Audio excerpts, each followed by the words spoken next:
दोस्तों, आज ये बैठकर मैं विचार कर रहा हूँ कि हर तरफ से कोविड-19 की प्रॉब्लम सुनने को मिल रही है। हमारे अपने मित्र, रिश्तेदार, दोस्त, पड़ोसी सब संकट से जूझ रहे हैं। या ऐसा कह लो कि निश्चित तौर पर हमें ये समस्या हमारे ऊपर तक आती हुई नज़र आ रही है। क्या सच में ये विषाद का समय है?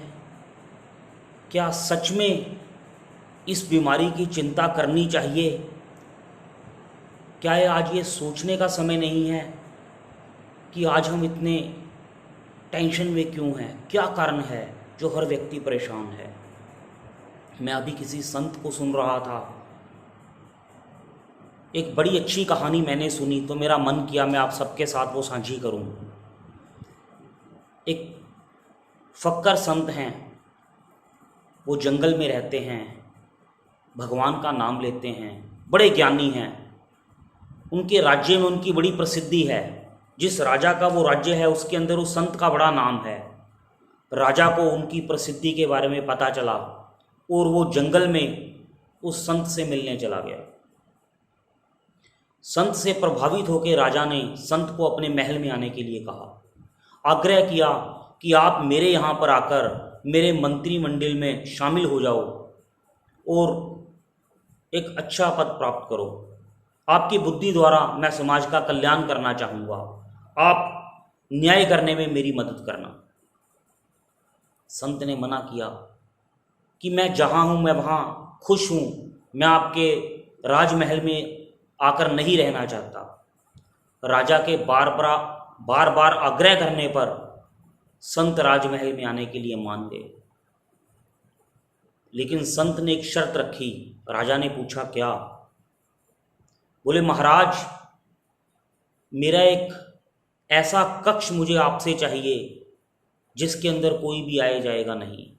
कोई मुझसे सवाल नहीं करेगा कि आप उस कक्ष में जाकर क्या करते हैं। और हाँ, उस कक्ष के अंदर किसी को भी देखने की, सुनने की वहाँ पर क्या हो रहा है, ऐसी अनुमति नहीं होनी चाहिए। यदि आपने मुझसे इसके बारे में प्रश्न पूछा तो मैं उसी क्षण आपके महल को छोड़कर आ जाऊंगा। संत की बात को राजा मान गया। अब वो संत उस राजा के महल में आकर आने लगे। एक कक्ष संत की शर्त के अनुसार राजा ने उसको दे दिया। अब उस संत की सहायता से राजा न्याय करने लगा। बड़ा ज्ञानी संत था, अपनी मति के अनुसार राजा का शासन चलाने लगा। कई वर्ष बीत गए, लेकिन जब भी कोई महत्वपूर्ण निर्णय लेना होता था उससे पहले वो संत उस कक्ष में जाते, उसके अंदर घंटों बैठते और जैसे ही बाहर आते उस कक्ष को ताला मार देते। समय के साथ शंका बढ़ने लगी। प्रजा भी कहने लगी, लगता है उस संत ने किसी को अंदर बिठा रखा है, कोई और भी अंदर है, कहीं ये शत्रु का व्यक्ति तो नहीं है जो हमारी गुप्त सूचनाएं शत्रु तक लेकर जाता हो। फला मन में शंकाएं उत्पन्न होने लग गई। जब प्रजा में बात आ गई तो बात राजमहल में भी आ गई।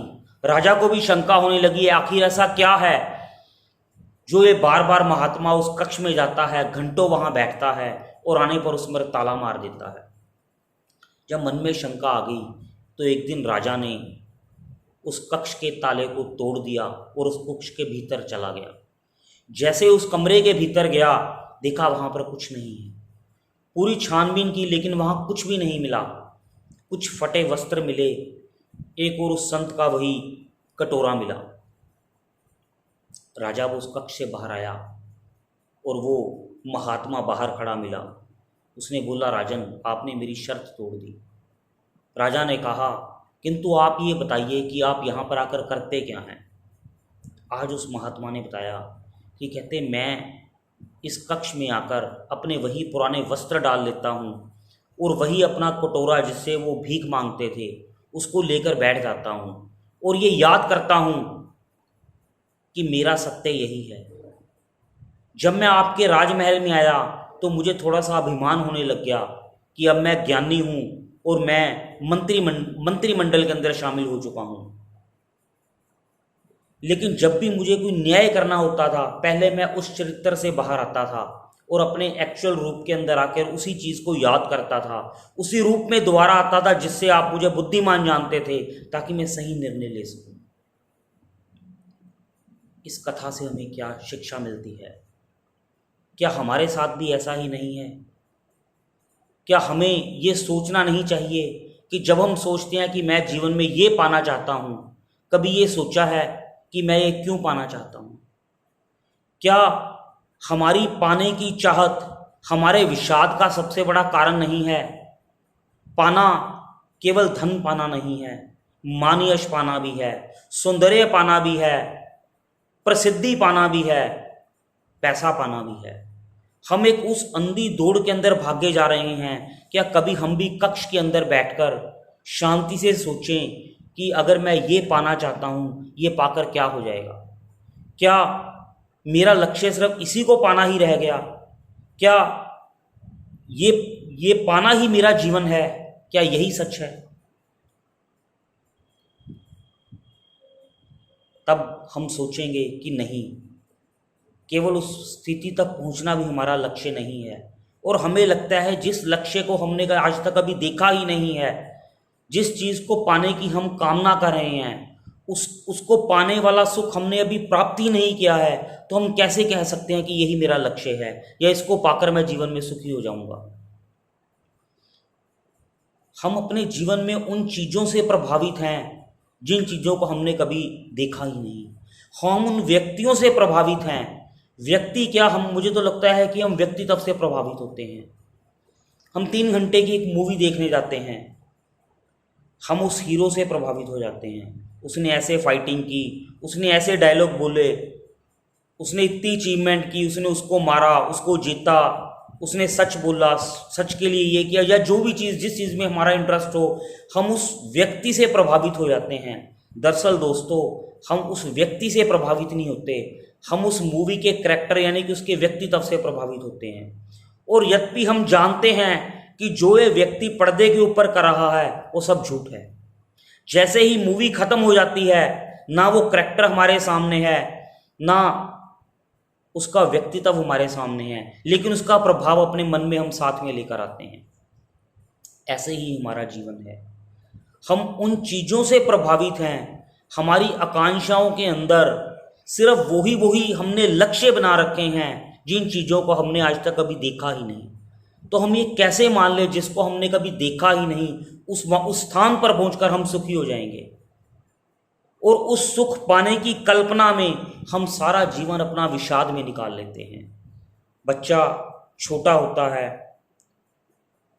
बाल अवस्था में आता है, बाल के बाद कुमार अवस्था में आता है, कुमार अवस्था से युवा अवस्था में आता है, मध्य अवस्था में आता है, मध्य से वृद्ध की तरफ जाता है, और उसके बाद इस जीवन लीला को समाप्त कर लेता है।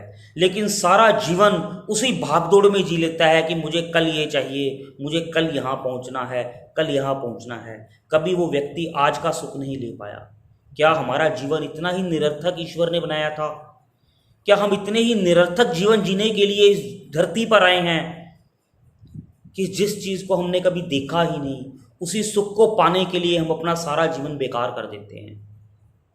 ईश्वर का बड़ा सुंदर नियम है कि हम रोज सुबह उठते हैं, जैसे एक शिशु पैदा होता है। हमारा सुबह उठना हमारा एक शिशु जन्म है। दोपहर तक आते आते हम बाल्य के बाद युवा में अपने जीवन में आते हैं।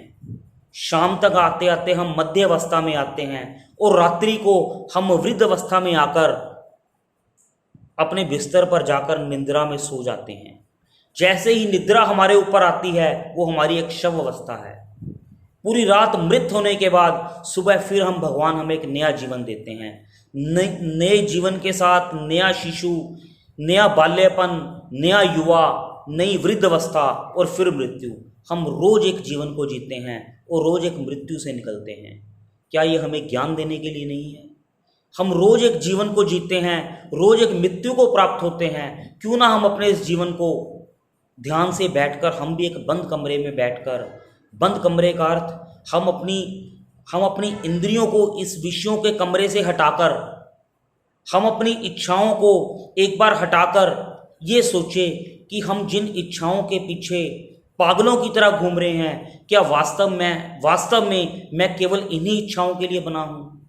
नहीं दोस्तों, हमारा जीवन केवल इच्छा मात्र नहीं है। हमारा जीवन इससे कहीं ऊपर है, कहीं उच्च है। हमें ईश्वर ने बुद्धि दी है। एक बार ध्यान से सोच कर देखो, क्या हमारी वास्तव में ये ज़रूरतें हैं? क्या वास्तव में हमारी ये आकांक्षाएं हैं जो हमारे जीवन के अंदर विषाद का कारण हैं? यदि हम केवल 10 मिनट बैठकर, उस कमरे में बैठकर ये सोचें कि हम क्या हैं, हमारा जीवन क्या है, हमारी इच्छाएं क्या हैं और वास्तविक सुख क्या है, तो आप एक बार जरूर अनुभव करके देखना, हमारे जीवन में विषाद के लिए कोई भी जगह नहीं है।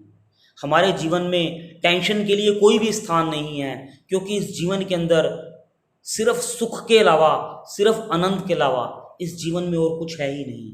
हर तरफ आनंद ही आनंद बरस रहा है। फिर क्यों हम उन चीज़ों को नकार कर, झूठी आशाओं के पीछे भागकर अपने जीवन को इतना व्यथित और मानसिक तौर पर ग्रसित कर लेते हैं?